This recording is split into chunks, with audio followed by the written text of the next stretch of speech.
ಇನ್ನು ಕಾಡಾನೆ ದಾಳಿಗೆ ಇಬ್ಬರು ಸಾವನ್ನಪ್ಪಿದ ಪ್ರಕರಣಕ್ಕೆ ಸಂಬಂಧಪಟ್ಟಂತೆ ಸಂಸದ ಕೋಟಾ ಶ್ರೀನಿವಾಸ್ ಪೂಜಾರಿ ಅವರು ರಿಯಾಕ್ಟ್ ಮಾಡಿದ್ದಾರೆ. ಪ್ರತಿಭಟನಾಕಾರರಿಗೆ ಮನವಿಯನ್ನ ಮಾಡಿಕೊಂಡಿದ್ದಾರೆ ಸಂಸದರು. ಯಾವುದೇ ಗೊಂದಲ ಇಲ್ಲದೆ ಸಮಸ್ಯೆಯನ್ನ ಪರಿಹರಿಸೋಣ.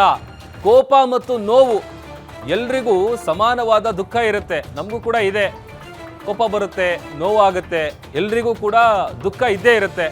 ಎಲ್ಲರೂ ಸೇರಿ ಒಟ್ಟಿಗೆ ಸಮಸ್ಯೆ ಪರಿಹಾರಕ್ಕೆ ಪ್ರಯತ್ನಿಸೋಣ. ದೆಹಲಿಯಿಂದ ಬಂದ ತಕ್ಷಣ ಕುಟುಂಬಸ್ಥರನ್ನ ಭೇಟಿಯಾಗ್ತೀನಿ.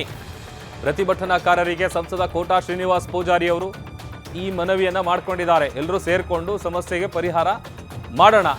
ದೆಹಲಿಯಿಂದ ಬಂದ ತಕ್ಷಣ ಇಮಿಡಿಯೇಟ್ ಆಗಿ ನಾನು ಕುಟುಂಬಸ್ಥರನ್ನ ಭೇಟಿಯಾಗ್ತೀನಿ. ಪ್ರತಿಭಟನಾಕಾರರಿಗೆ ಸಂಸದ ಕೋಟಾ ಶ್ರೀನಿವಾಸ್ ಪೂಜಾರಿ ಅವರು ಮನವಿಯನ್ನ ಮಾಡಿಕೊಂಡಿದ್ದಾರೆ.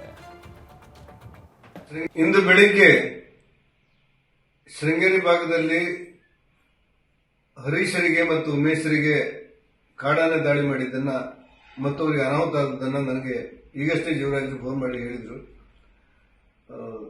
ಅತ್ಯಂತ ನೋವಿನ ಸಂಗತಿ ಅಂದ್ರೆ ನಾವು ಕಳೆದ ಬಾರಿ ಇಲಾಖೆಯವರು 2 ಆನೆಗಳನ್ನು ಹಿಡಿದ ನಂತರ ಇಷ್ಟು ಬೇಗ ಮತ್ತೆ ಮರುಕಳಿಸ್ತದೆ ಅಂತ ಹೇಳಿ ನಾವ್ಯಾರು ಊಹೆ ಮಾಡಿರಲಿಲ್ಲ.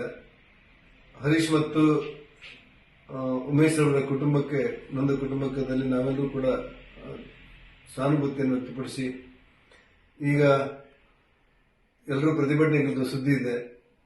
ನಾನು ನಿಮ್ಮಲ್ಲಿ ವಿನಂತಿ ಮಾಡ್ತೇನೆ, ಇದರ ಮುಂದೆ ಇದು ಆಗದೇ ಇರುವಂತೆ ನಾವು ರಾಜ್ಯ ಸರ್ಕಾರದ ಮೇಲೆ, ಕೇಂದ್ರ ಸರ್ಕಾರದ ಮೇಲೆ ಹಿಂದೆ ಒತ್ತಡವನ್ನು ತಂದಿದ್ದೆವು, ಮುಂದೂ ಕೂಡ ಒತ್ತಡ ತರ್ತೇವೆ. ಯಾವುದೇ ಗೊಂದಲಗಳಿಲ್ಲದೆ ಇದನ್ನು ನಾವು ಈ ಸಮಸ್ಯೆಯನ್ನು ಪರಿಹಾರ ಮಾಡಲಿಕ್ಕೆ ಎಲ್ಲರೂ ಒಟ್ಟಾಗಿ ಶ್ರಮ ಕೊಡೋಣ. ನಾನು ಇವತ್ತು ಡೆಲ್ಲಿಯಲ್ಲಿದ್ದೇನೆ. ಊರಿಗೆ ಬಂದ ತಕ್ಷಣ ಹರೀಶ್ ಮತ್ತು ಉಮೇಶ್ ಕುಟುಂಬಕ್ಕೆ